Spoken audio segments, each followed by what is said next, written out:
Sering kita temukan di lapangan orang-orang yang emosional, orang-orang yang egois. Di masa-masa dia membutuhkan orang lain, justru orang-orang yang terdekat tidak mampu bertahan lama bersama. Curhat, apa katanya? Suami saya ini ketika dia sakit sering sekali menangis, Ustaz. Selalu menangis, sedikit-sedikit menangis. Dahulunya gimana, Bu? Oh, jangan disabuk lah, Ustaz, karih. Nah, akhirnya apa? Dia menyesal, Ustaz. Ini syukur ada istri yang baik sehingga dia tidak dendam. Ya, sultan mudo, sultan pemuncak, sultan pemikir baro-baro. Ketika mudo dunia dikacak, kolah gaib bandiak kasurau. Alhamdulillah kalau ada penyesalan itu. Jadi kalau setiap yang terfikirkan, yang dirasakan, dilafazkan, bahkan dilontarkan kepada orang-orang yang kita sayangi, maka itu membekas dalam jiwanya. Bagaikan tancapan paku ke dinding, meskipun pakunya engkau cabut, akan tetapi bekasnya tetap tersisa di dalamnya. Bismillahirrahmanirrahim. Assalamualaikum warahmatullahi wabarakatuh. Alhamdulillah wa syukranillah, salatan wa salaman ala rasulillah. Allahumma salli ala Muhammad wa ala ali Muhammad. Sahabat konselor rumah sakit dimanapun Anda berada, mudah-mudahan kita semua senantiasa dalam rahmat dan lindungan Allah Subhanahu wa Ta'ala. Pada hari ini ada pengalaman yang menarik yang ingin saya bagi kepada sahabat semua. Mudah-mudahan ini menjadi pelajaran bagi kita. Beberapa pasien yang terbaring di pembaringan rumah sakit,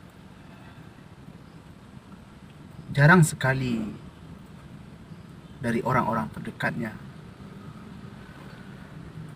hadir menghibur, berupaya memaksimalkan agar semangat tumbuh dalam diri pasien. Kalaupun dia hadir, barangkali hanya beberapa jam saja. Setelah itu semuanya sudah pada menghilang.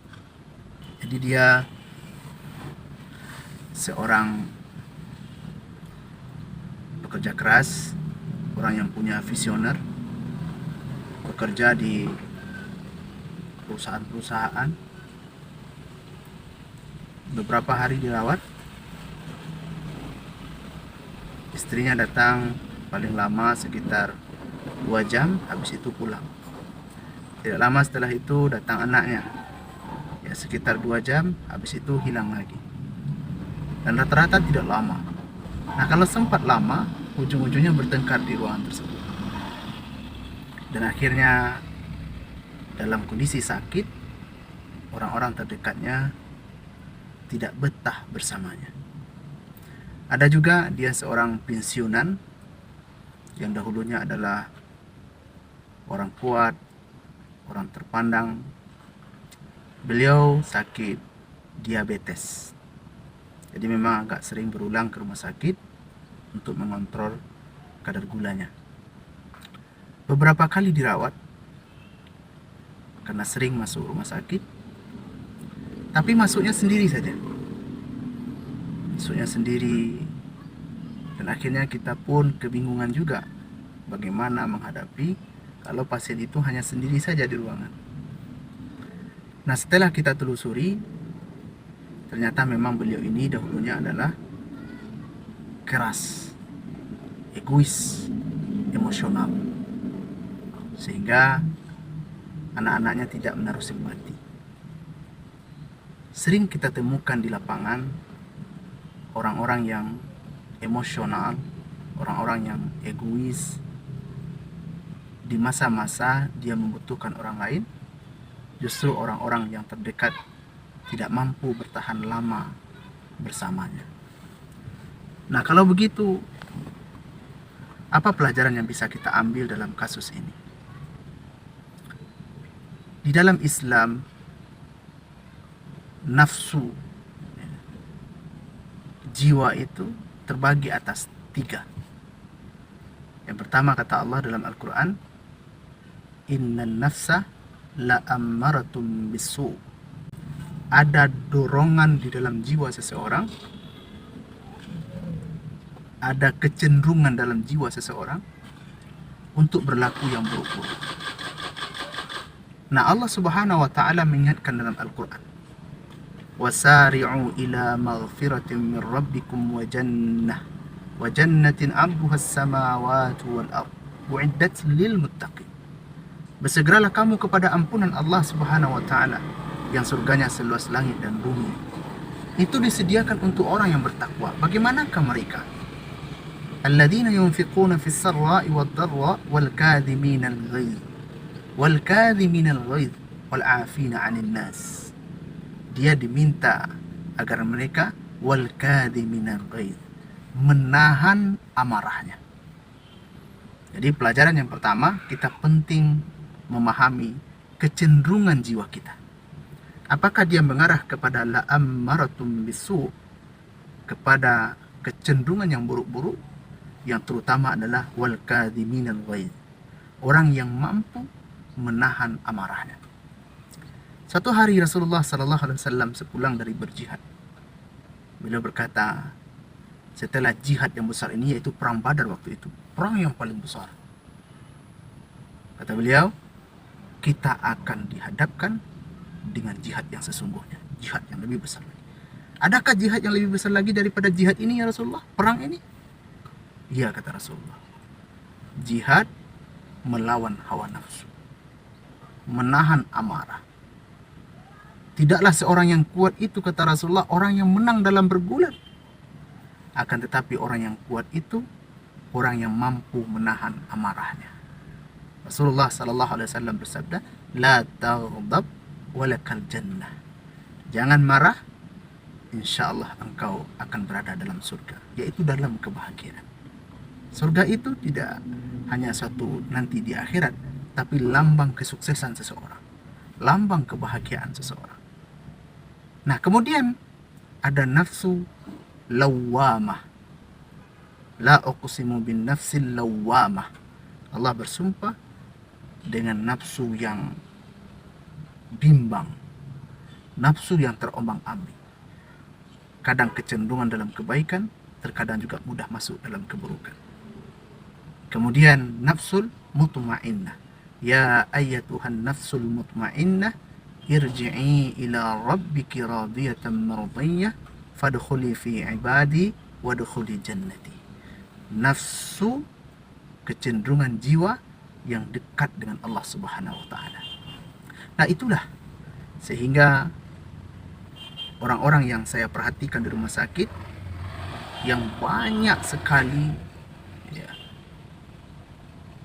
kata-kata yang tidak pantas dia lafazkan, sikap dan perilaku yang mengecilkan orang lain, menganggap remeh orang lain, al-kibir, berlaku sombong, batarul haq wa ghamtun nas, menolak kebenaran dan menganggap rendah orang lain. Curhat, apa katanya? Nih, suami saya ini ketika dia sakit sering sekali menangis, Ustaz. Selalu menangis, sedikit-sedikit menangis. Dahulunya gimana, Bu? Oh, jangan disabuk lah, Ustaz, karih. Nah, akhirnya apa? Dia menyesal, Ustaz. Ini syukur ada istri yang baik sehingga dia tidak dendam. Tapi saya melihat ada anak dan istri dendam kepada suaminya, sehingga dia senang kalau suaminya itu sakit. Ya. Maka saya temukan di rumah sakit, para pemimpin keluarga di akhir-akhir hayatnya tidak mendapatkan perlakuan yang baik. Karena dahulunya orang-orang sekitarnya tidak bisa menyatakan pendapat di hadapannya. Dialah yang paling benar, dialah yang paling tepat. Apa yang diucapkannya itulah yang sebenarnya, meskipun terkadang ada salahnya. Sahabat yang dirahmati Allah Subhanahu wa taala, saya menyampaikan kisah-kisah orang-orang yang dirawat di rumah sakit yang tidak dipedulikan oleh keluarganya disebabkan karena perangai-perangai, karena perilaku, karena rasa sombong, karena egoisme, karena tutur kata, sehingga ketika dia membutuhkan bantuan orang-orang yang disayanginya, dia tidak dapat. Ketika dia terbaring di pembaringan rumah sakit, ketika rasa sakit itu menusuk hingga ke tulang belulang, ketika ingin bercerita dengan orang-orang yang disayangi, akan tetapi itu hanya bisa diungkapkan lewat tetesan air mata. Ya, Sultan Mudo, Sultan Pamuncak, Sultan Pamikek Baro-Baro. Ketika mudo dunia dikacak, kolah gaib balik ke surau. Alhamdulillah kalau ada penyesalan itu. Nah, tetapi rasa sayang kepada keluarga tidak dibangun, akhirnya keluarga pun tidak mengerti bagaimana caranya menunjukkan rasa sayang itu. Nah, bagaimana kita menyikapinya? Sahabat konselor, di dalam jiwa kita ini, Allah Subhanahu wa taala mengatakan fa'alhamaha fujuraha wa taqwaha. Kami ilhamkan kepadamu sifat fujur dan sifat takwa. Nah, Islam, Al-Quran membagi jiwa itu atas 3 bentuk. Yang pertama, innan nafsa la ammaratun bisu. Jiwa yang cenderung kepada dorongan-dorongan keburukan. Ya, seperti egoisme, marah-marah,